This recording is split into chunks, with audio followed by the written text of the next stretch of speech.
میرے پیارے آقا صلی اللہ تعالی علیہ وسلم کے پیارے دیوانوں، میں نے قرآن مقدس کی بہت مشہور اور معروف آیے کریمہ کی تلاوت کا شرف حاصل کیا۔ آپ جانتے ہیں کہ جب بھی نماز کے علاوہ اس آیے کریمہ کی تلاوت ہوتی ہے تو پوری دنیا کا مسلمان رحمت عالم نور مجسم صلی اللہ تعالی علیہ وآلہ وسلم پر تحفہ درود و سلام پیش کرنا اپنے لیے سعادت تصور کرتا ہے، بلکہ ہر مسلمان رسول اعظم صلی اللہ علیہ وسلم کی بارگاہ میں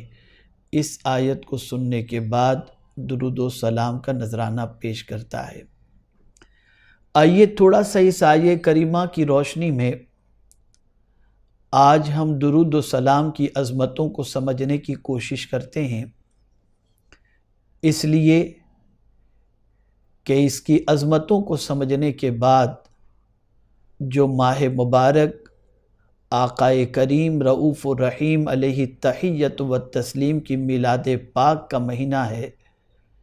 اس ماہ مبارک میں خاص طور پر کثرت درود و سلام کا ہم اہتمام کر سکیں۔ میرے پیارے آقا صلی اللہ تعالی علیہ وسلم کے پیارے دیوانوں، اس آیے کریمہ کا بیک گراؤنڈ، شان نزول اور اس آیے کریمہ کے نزول سے پہلے جو سچویشن تھی، اس سچویشن کے حوالے سے مفسرین کرام فرماتے ہیں کہ جب تاجدار کائنات صلی اللہ تعالی علیہ وسلم دنیا کے انسانوں کو اسلام کی طرف دعوت دے رہے تھے اور جو لوگ آغوش اسلام میں قدم رکھ چکے تھے اور دن بدن پیغمبر رحمت صلی اللہ تعالی علیہ وسلم کی دعوت قبول کرنے والوں کی تعداد بڑھ رہی تھی، تو اس وقت کہ جابر لوگوں نے یہ تصور کیا اور یہ منصوبہ سازی کی کہ رحمت عالم صلی اللہ علیہ وسلم کے مشن کو بڑھنے نہ دیا جائے اور اس دین کو ہمیشہ کے لیے ختم کر دیا جائے۔ بسیار کوششوں کے باوجود دین جو ہے وہ بڑی آب و تاب کے ساتھ پھیلتا رہا اور ہر روز کچھ نہ کچھ لوگ آغوش اسلام میں قدم رکھتے رہے۔ جب دشمنان دین نے یہ کیفیت دیکھی کہ اب کسی صورت اسلام جو ہے وہ رکتا نظر نہیں آتا اور لوگ ڈے بائی ڈے اسلام کی طرف بڑھتے نظر آ رہے ہیں اور ہم سے اسلام کے سیلاب کو روکا نہیں جا رہا، تو انہوں نے لوگوں کے دلوں سے عظمت رسالت مآب صلی اللہ علیہ وسلم نکالنے کے لیے آقا کریم صلی اللہ علیہ وسلم کے خلاف زبان درازی شروع کی اور مصطفیٰ جان رحمت صلی اللہ تعالی علیہ وسلم کے خلاف بکواس کرنا انہوں نے شروع کر دیا۔ وجہ یہ تھی کہ جب رسول گرامی وقار صلی اللہ علیہ وسلم کے خلاف سب لوگ مل کر کے زبان درازی کریں گے تو عشاق سن کر کے آقا کریم صلی اللہ علیہ وسلم سے اپنا رشتہ توڑ دیں گے، نتیجتاً یہ دین پھیلنے سے بچ جائے گا، رک جائے گا۔ لیکن اللہ اکبر، میرے پیارے آقا صلی اللہ تعالی علیہ وسلم کے پیارے دیوانوں، دین اسلام وہ دین نہیں جس کو پھونکوں سے بجھایا جا سکتا ہو، نہ وہ چراغ ہے جو پھونکوں سے بجھ سکتا ہو، بلکہ میرے پیارے آقا صلی اللہ تعالی علیہ وسلم کے پیارے دیوانوں، دین باقی رہنے کے لیے آیا ہے اور قیامت تک یہ دین باقی رہے گا۔ اسے مٹانے والے تو مٹ جائیں گے لیکن یہ دین کبھی نہیں مٹے گا۔ تو جب لوگوں نے رسول اعظم صلی اللہ تعالی علیہ وسلم کے خلاف مہادارائی کی اور زبان درازی کی اور شان رسالت مآب صلی اللہ تعالی علیہ وسلم کو کم کرنے کی کوشش کی اور لوگوں کے تعلق بالرسول کو کمزور کرنے کی جد و جہد کی، تب میرے کریم نے یہ آیے کریمہ نازل فرمائی اور پروردگار جل جلالہ نے گویا کہ واضح اشارہ فرما دیا، نادانوں سنو، جس رسول کے خلاف تم زبان درازی کر رہے ہو وہ میرا محبوب ہے، اور میں اپنے محبوب پر رحمتوں کو نازل کرتا ہوں، میں اپنے محبوب کے تعظیم و تکریم کا چرچا فرشتوں کے درمیان کرتا ہوں، سن لو، رہے گا یوں ہی، ان کا چرچا رہے گا، پڑے خاک ہو جائیں جل جانے والے رسول اعظم صلی اللہ علیہ وسلم کا ذکر باقی رہنے کے لیے ہے۔ جو بھی اس ذکر کو مٹانے کی کوشش کرے گا وہ خود تو مٹ جائے گا، لیکن مصطفیٰ جان رحمت صلی اللہ علیہ وسلم کا ذکر ہمیشہ کے لیے ہے، باقی رہنے والا ذکر ہے۔ تو اللہ تعالیٰ نے یہ آیہ کریمہ نازل فرمائی، ان اللہ وملائکتہ یصلون علی النبی، بے شک اللہ اور اس کے سارے فرشتے،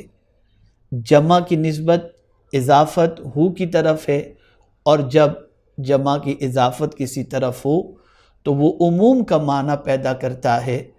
اور عموم کے معنی پر دلالت کرتا ہے، تو ملائکہ کی نسبت ہو کی طرف ہے۔ اللہ اکبر، میرے پیارے آقا صلی اللہ تعالی علیہ وسلم کے پیارے دیوانوں، ملائکہ کی اضافت ہو کی طرف ہے، اس سے مراد سارے فرشتے، جتنے بھی فرشتے ہیں، سارے فرشتے اللہ کے رسول صلی اللہ علیہ وسلم پر، غیب دان نبی پر درود بھیجتے ہیں۔ اے ایمان والو، تم بھی ان پر درود اور خوب سلام بھیجو۔ میرے پیارے آقا صلی اللہ تعالی علیہ وسلم کے پیارے دیوانوں، تھوڑا سا سمجھنے کی ضرورت ہے، اللہ اپنے محبوب صلی اللہ تعالی علیہ وسلم پر درود کس طریقے سے بھیجتا ہے اور اس سے کیا مراد ہے، فرشتوں کے درود بھیجنے سے کیا مراد ہے، اور ایمان والوں کے درود و سلام بھیجنے سے کیا مراد ہے۔ علامہ آلوسی رحمۃ اللہ تعالی علیہ ارشاد فرماتے ہیں، اللہ عز و جل کے درود بھیجنے سے مراد یہ ہے کہ فرشتوں کی جماعت کے اندر میرا مولا مصطفیٰ جان رحمت صلی اللہ علیہ وسلم کی عظمت اور آپ کی تکریم کا تذکرہ فرماتا ہے۔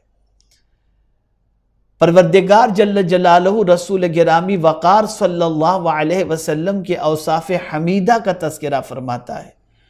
پروردگار جل جلالہ رسول اعظم صلی اللہ تعالی علیہ وسلم کے دعوت دین کا تذکرہ فرماتا ہے۔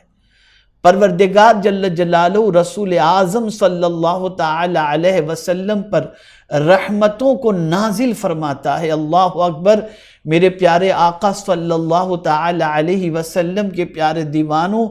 غیب دان نبی صلی اللہ علیہ وسلم پر اللہ رب العزت جل جلالہ کی رحمت کے نزول کا سلسلہ کب سے ہے کوئی نہیں جانتا، اور کب تک رہے گا کوئی نہیں جانتا۔ ہاں، البتہ اتنا ضرور ہے کہ میرے کریم کی طرف سے اپنے محبوب صلی اللہ علیہ وسلم پر صرف رحمت کے چھینٹے نہیں بلکہ باران رحمت کا نزول ہو رہا ہے، اور اتنا ہوا اور اتنا ہو رہا ہے کہ خود محبوب کو پروردگار نے رحمت للعالمین صلی اللہ علیہ وسلم بنا دیا۔ آقا کریم صلی اللہ علیہ وسلم کو سارے عالم کے لیے رحمت بنا دیا۔ اتنی رحمت حضور صلی اللہ علیہ وسلم پر پروردگار نے نازل فرمائی کہ میرے محبوب صلی اللہ تعالی علیہ وسلم سراپا رحمت بن گئے، اور پروردگار جل جلالہ کی رحمت بن کر ساری کائنات کو اپنی رحمت کی بہاریں اور رحمت کی خیرات بانٹتے دکھائی دے رہے ہیں۔ میرے پیارے آقا صلی اللہ علیہ وسلم کے پیارے دیوانوں، فرشتوں کا درود بھیجنا کیا ہے؟ تو فرشتوں کا درود بھیجنا یہ ہے کہ آقا کریم صلی اللہ علیہ وسلم کے لیے فرشتے بارگاہ صمدیت کے اندر دعا کرتے ہیں کہ اللہ تیرے محبوب صلی اللہ علیہ وسلم کے مراتب کو اور بلند فرما، ان کی دعوت کو اور عام فرما، ان کی مساعی جمیلہ کو اپنی بارگاہ میں قبول فرما، ان کی عظمتوں کو، ان کے مراتب کو خوب بلند سے بلند فرما۔ یہ فرشتوں کا درود بھیجنا ہے۔ میرے پیارے آقا صلی اللہ تعالی علیہ وسلم کے پیارے دیوانوں، اس کے بعد پروردگار جل جلالہ نے ارشاد فرمایا، یا ایھا الذین آمنو، اے ایمان والو، صلو علیہ، تم بھی ان پر یعنی نبی رحمت صلی اللہ علیہ وسلم پر درود بھیجو۔ اب آپ دیکھیں، پروردگار جل جلالہ بندوں سے فرما رہا ہے، ایمان والوں سے فرما رہا ہے کہ تم بھی درود بھیجو اور خوب خوب سلام عقیدت و محبت کے ساتھ بھیجو۔ لیکن پروردگار جل جلالہ بندوں سے فرما رہا ہے کہ تم بھیجو، اور بندہ کہتا ہے اللہم صلی علی سیدنا محمد، اے اللہ تو محمد صلی اللہ علیہ وسلم پر درود بھیج۔ رب بندوں سے فرما رہا ہے، مومنین سے فرما رہا ہے تم بھیجو، اور مومنین خدا سے کہہ رہے ہیں کہ مولا تو درود بھیج۔ اے رسول اعظم صلی اللہ علیہ وسلم کے دیوانوں، اس کی وجہ سب سے بڑی یہ ہے، مومنین کا یہ کہنا اللہم صلی علی سیدنا و مولانا محمد وعلی آلہ وصحابہ وبارک وسلم، اس کی وجہ سب سے بڑی یہ ہے کہ اس میں بندے عاجزی کا اظہار کر رہے ہیں، مومن اپنے عجز کا اظہار کر رہے ہیں، اور گویا رب کی بارگاہ میں عرض کر رہے ہیں کہ مولا تو نے جس غیب دان نبی پر ہمیں درود بھیجنے کے بارے میں فرمایا ہے، ان کی عظمتوں کو اور مقام کو اگر ہم صحیح معنوں میں جانتے ہوں تو ہم ان پر درود بھیجیں۔ اس لیے میرے مولا، ان کی عظمتوں کو تجھ سے زیادہ جاننے والا کون ہو سکتا ہے؟ اس لیے ہم تیری بارگاہ میں عاجزی کے ساتھ عرض کرتے ہیں کہ اللہ تو ہی تیرے محبوب کی شان کے مطابق تیرے محبوب پر درود و سلام کے تحفے نچھاور فرما۔ میرے پیارے آقا صلی اللہ تعالی علیہ وسلم کے پیارے دیوانوں، اس کو ایک مثال کے ذریعے میں سمجھاؤں تو بات اچھی طرح سمجھ میں آ سکتی ہے۔ ہم سب یہ جانتے ہیں کہ روزی کا دینے والا اللہ ہے، اور اسی نے خود فرمایا ان اللہ هو الرزاق ذو القوۃ المتین، اسی نے فرمایا وما من دابۃ فی الارض الا علی اللہ رزقها۔ ہم سب جانتے ہیں کہ رزاق پروردگار جل جلالہ ہے، لیکن باوجود اس کے کہ وہ دینے والا ہے، وہ روزی عطا فرماتا ہے، پھر بھی ہم اس کی بارگاہ میں ہاتھ اٹھا کر روزی کی بھیک مانگتے ہیں۔ وجہ کیا ہے؟ جبکہ یہ جانتے ہیں کہ وہ روزی دینے والا ہے، پھر روزی کے لیے بھیک مانگنے کی وجہ کیا ہے؟ وجہ یہ ہے کہ مولا ہم عاجزی انکساری کے ساتھ تیری بارگاہ میں التجا کرتے ہیں۔ یقیناً تو روزی عطا فرمانے والا ہے، لیکن تو نے ہم سے بھی تو فرمایا کہ ہم سے مانگو اور جو مانگو گے تمہیں دیا جائے گا، تو ہم تیری بارگاہ میں رزق کی بھیک مانگتے ہیں۔ تو اللہ کے رسول صلی اللہ تعالی علیہ وسلم کی عظمتوں کو ہم جیسے کم علم نہیں جان سکتے، بلکہ ہماری بات تو اپنی جگہ پر خود رسول اعظم صلی اللہ علیہ وسلم نے سیدنا صدیق اکبر رضی اللہ تعالیٰ عنہ سے فرمایا۔ وہ سیدنا صدیق اکبر جو یار غار مصطفیٰ صلی اللہ علیہ وسلم رہے، وہ سیدنا صدیق اکبر رضی اللہ تعالیٰ عنہ جو یار مزار مصطفیٰ صلی اللہ علیہ وسلم رہے، غار میں بھی ساتھ، مزار میں بھی ساتھ، سفر میں بھی ساتھ، ان سے وہ صدیق اکبر رضی اللہ تعالی عنہ جو رسول اعظم صلی اللہ تعالی علیہ وسلم کے رخ زیبا کی زیارت صبح سے لے کر شام تک کیا کرتے تھے۔ اللہ اکبر! ایسی زیارت کرنے والے، ایسی صحبت سے استفادہ کرنے والے سے بھی رسول اعظم صلی اللہ علیہ وسلم نے فرمایا لم یعرفنی حقیقتی سوا ربی او کما قال، اے ابو بکر میری حقیقت کو میرے رب کے علاوہ کوئی نہیں جانتا۔ اللہ اکبر! جس رسول کی عظمت یہ ہو کہ ان کی حقیقت کو صدیق اکبر نہ جان سکتے ہوں، ان کی حقیقت کو فاروق اعظم نہ جان سکتے ہوں، ان کی حقیقت کو ان کے رب کے علاوہ کوئی نہ جان سکتا ہو، اس عظمت والے رسول پر ہم کیسے تحفہ درود و سلام پیش کریں؟ تو ہم اپنے رب کی بارگاہ میں عرض کرتے ہیں تحفہ درود کیسے پیش کریں؟ تو ہم اپنے رب کی بارگاہ میں عرض کرتے ہیں اللہم صلی علی سیدنا و مولانا محمد وعلی آلہ وصحبہ وبارک وسلم۔ یہاں سے یہ بات سمجھ میں آئی کہ اس میں عجز کا اظہار ہے، انکساری کا اظہار ہے۔ میرے پیارے آقا صلی اللہ تعالی علیہ وسلم کے پیارے دیوانوں، آپ ذرا دیکھیں، عمل ایک ہے اور کام کرنے والے تین۔ اللہ کا بھی درود بھیجنا، فرشتوں کا بھی درود بھیجنا اور ایمان والوں کا بھی درود بھیجنا۔ ہمارے ویڈیو کو لائک شیئر ضرور کریے۔